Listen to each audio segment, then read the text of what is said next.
Hello, and welcome to the Impact Your Fitness podcast, a part of the Think Fit, Be Fit podcast network. My name is Jennifer Schwartz, and today I'm going to be discussing a key PowerPoint to fully recovering from joint pain with exercise and training. This is an important topic because so many people get stuck in a deleterious cycle of pain, tightness, and trying to exercise while also being cleared by their physician or their physical therapist for exercise. So it just feels like a dead end. And I meet these people every week through this podcast, through Instagram, and through my work at the studio, Impact Your Fitness in Alexandria, Virginia. So I'll start this episode, a very important episode, by saying that the human body is both complex and miraculous when it comes to muscles and movement. It's complex, meaning there are many systems interconnected and working with each other all at the same time, more than you'll ever know. And then it's miraculous in that things can change quickly. And that's also something I see often and why they're referred to me in the first place. So I think it's really worth our time to dive into this topic because I've seen what holds people back. So this is my attempt to both raise the collective knowledge of how to make this full recovery and really go beyond this painful stopping point for so many people, and also educate some of my clients, especially the new ones. I want everyone to accelerate and really experience their physical potential and experience actual progress instead of just guessing. So with that, I'm going to start this by saying hope is not a tactic for fully recovering. So I don't have this fuzzy feel-good tip for resolving pain with movement. I think that's why my clients work with me in the first place and that we get results. I don't sympathize with pain. I see it as a complex individual experience. I think that it's very easy as a body worker, movement specialist, athletic trainer, physio, physical therapist to jump in bed with a client's or patient's pain, meaning we get attached to it. I believe this is not an efficient way to help people and that it may create stagnation in the process. So, and here's the antithesis to that is like when the body has the right stimulus, things can change very fast. So why get attached to this pain? Or I ask my client, can you detach from this pain? Can you recall a time where you felt that healing and fully recovering was and is actually possible for you? Because I see it transparently and I want to share that vision with them. So that's such a PowerPoint, you guys. I'm so excited to dive in, and spend the next 10 minutes or so getting intimate in this subject with you. Well, I'll start with something unfortunate, and it's an unfortunate common theme that I've witnessed in the past 11 years of helping clients overcome chronic injury, chronic tightness, and reoccurring joint pain with movement. That theme is that it's difficult to not focus on pain when it's present with movement. Think about that for a second. It's really hard to do. The alternative to that, which is just like rub it off or shake it off and keep going, is also not that helpful, although it can be like helpful from, obviously from time to time, just to keep the body moving. That can serve its purpose as well. However, skate past that, and I want to hone in on this really extremely unfortunate thing where pain can get worse when we focus on it. Research has shown that the way that we think about and pay attention to pain can have a significant impact on our experience of it. When we concentrate on the pain, it can feel more intense and prolonged. This is because our focus increases the activity of pain signals in the nervous system and activates related emotional and stress responses, which can amplify the perception of pain. So I mentioned a few things in here, the perception of pain, and that it can impact our experience of it. So let's just step back for a second and think about the idea that pain is actually made in the brain. So perception and experience are very individualized. And that's a really important thing to know if you have chronic tightness and chronic pain. And that's also why random advice on the internet doesn't work either, because it's so unique and individualized. There's this large body of research on the relationship between pain and attention or focus. So I can use the word attention and focus interchangeably for this body of work. And a good place to start is called the gate control theory of pain, which was the first proposed idea about pain and perception. And that was back in 1965. So relatively not that long ago, right? So according to this theory, pain signals are processed in the spinal cord and can be modulated by other sensory inputs and higher cognitive processes, such as attention and emotional regulation. Emotional regulation is also a key point here. Another relevant study is the pain catastrophizing scale, development and validation. And so this was a 1995 paper, which investigated the role of negative thinking and negative thinking patterns such as magnification of pain, rumination, helplessness, and the helplessness on the experience of pain. So feeling more helpless and ruminating on it is part of the problem, basically, is what I'm saying. So, man, I just have to take a breath there because I just feel the heaviness of this because I've witnessed so many people waste a lot of time ruminating about pain. Not to say that it's not real, but it's not always in the tissue. It's really in the brain. So it's actually a true statement to say that you don't have to have a tissue injury to have pain, and not all pain equals a tissue injury. So these and many other studies suggest that our thoughts, emotions, and attention play a significant role in shaping our experience of pain, and that focusing on pain can amplify it.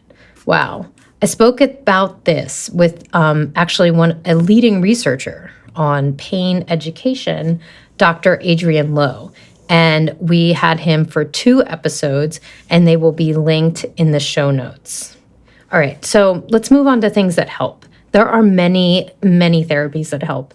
There are many tricks, and there's energy work that all help chronic issues that I'm referring to. However, I want to throw the ball back into your court and say, you may not be fully recovered, meaning really, truly moving on. What does fully recovered mean? Maybe will be another episode.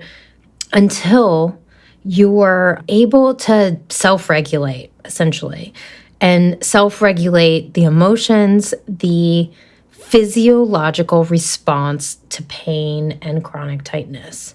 So all these therapies and modalities and tricks of getting your muscles to be reactive, they all work. But without this mindset of that I'm going to share in a minute about how the body is functioning and how you are moving, it can be a lost cause. So meaning you might go back to that dead end and have the pain and chronic tightness with the old injury, even though you've been fully cleared to do whatever you want.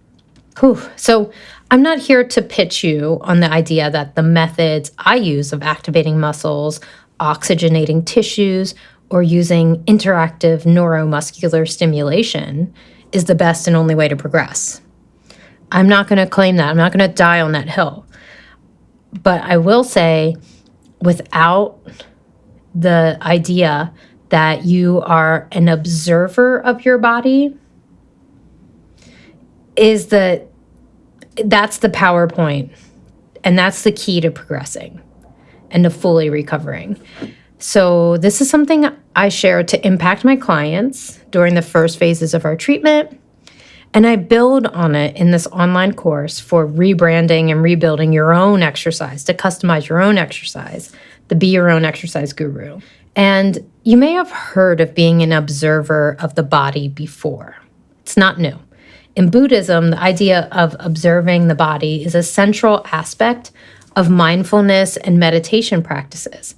The goal of these practices is to cultivate awareness of one's physical sensations, thoughts, emotions, and to observe them objectively without judgment. Without judgment, and worth repeating. In Buddhist teachings, the physical body is considered a temporary vessel for the mind and is seen as subject to aging, illness, and death. Okay.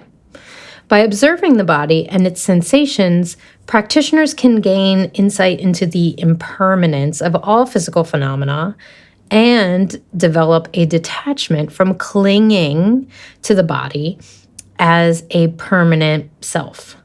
So, does this relate to pain? I think so. In this sense, being an observer of the physical body can be considered a Buddhist thing, okay, as it's part to realizing the true nature of reality and attaining enlightenment. However, it's important to note that Buddhism is diverse and it has many different schools and interpretations. All these beliefs about associating observation may vary. But with that said, I've witnessed clients with long-term discomfort in their back and hip practice Buddhism and not be an observer of their pain in an efficient way. So you can't just have the Buddhist mindset and also simultaneous apply it to your pain if you don't have the education about pain to apply. So it's part spiritual, it's part enlightenment, right? It's part thinking higher and bigger than oneself. And it's also part intellect, right? And that's what this podcast is all about. So meaning, this can create its own circles and cycles of chasing pain around. And if you don't understand these education points. So I've also taught this concept to athletes that are attempting to resolve ongoing muscle tightness and mobility issues. Golfers especially benefit from this knowledge as it will help their swing immediately. And that's so fun to work with. Golfers, athletes, you're welcome in my practice because you're fun to work with because the changes they're fun to watch somebody have these moments of observation outside themselves, see their body in this 5D kind of way, and then, change and feel their potential and see them apply it, right? So examples of body observation that I really like, and then we'll talk about my specific way. So breath work. Breathing is a gateway to learning about something difficult and moving through discomfort. The ice bath is also a brilliant way to learn about, working through difficulty. So breath work is intimate. You're watching your body breathe. And it's inside your body. That's what I mean. It's intimate. It's internal. And breathing reflects our mindset and the state of our nervous system. So if you're not okay sitting with yourself, there's something there, there's something to learn and observe. And, it's all about pushing past the perceived limits through focus and patience and dedication. So this can all be trained in breath work or an ice bath. An example of not observing the body. So this happens in the fitness industry all the time. Trainers, educators do it. They're especially bad at it. They focus on one system for the specific exercise. Classic example is cardio exercise in the 80s.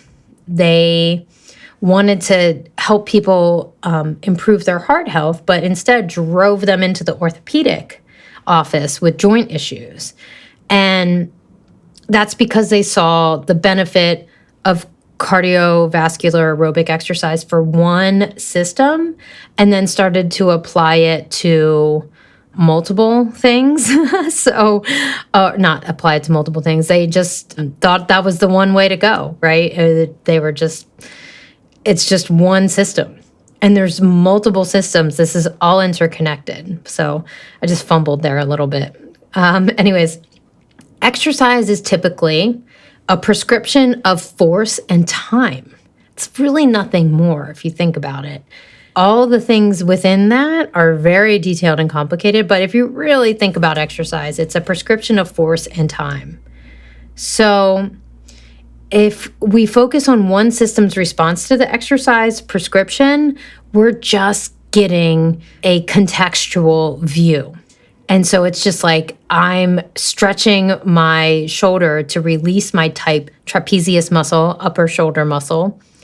And that's the only thing you're focusing on. So it's very contextual. You're like, oh, that stretch is good, that stretch is bad. I promise you it's much more complicated than that. So here's the helpful view. Here is the helpful observation tactic. It's really viewing your body from above. So it is kind of taking from that Buddhist practice of seeing your body and how it moves in planes and in space. And then, so having knowledge about the planes of motion and rotation and bending and forward and backwards bending, it's an interesting way to look. So it's like you can be in this space by watching exercise from a bird's eye view, essentially. That's the first step, is seeing the exercise in those types of components and pieces.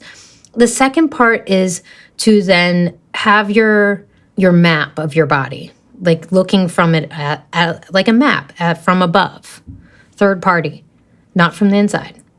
And using segments, move segment A to segment B. It's called approximating. So in our studio, we do this with the pelvis and trunk. Move the pelvis forward, left, that's segment A, and then move the rib cage or the thoracic area, the middle segment of the body, to the left. That's segment 2. And it's a technique to cue the section of the body, not a specific bone or joint or muscle. So the opposite of this would be squeezing the glutes to finish your deadlift. I personally don't find that helpful. Research will also back me up. We'll get into this in another episode. But for now, take a moment, step back, see if you can have that bird's eye view of your body. Be an observer of your body.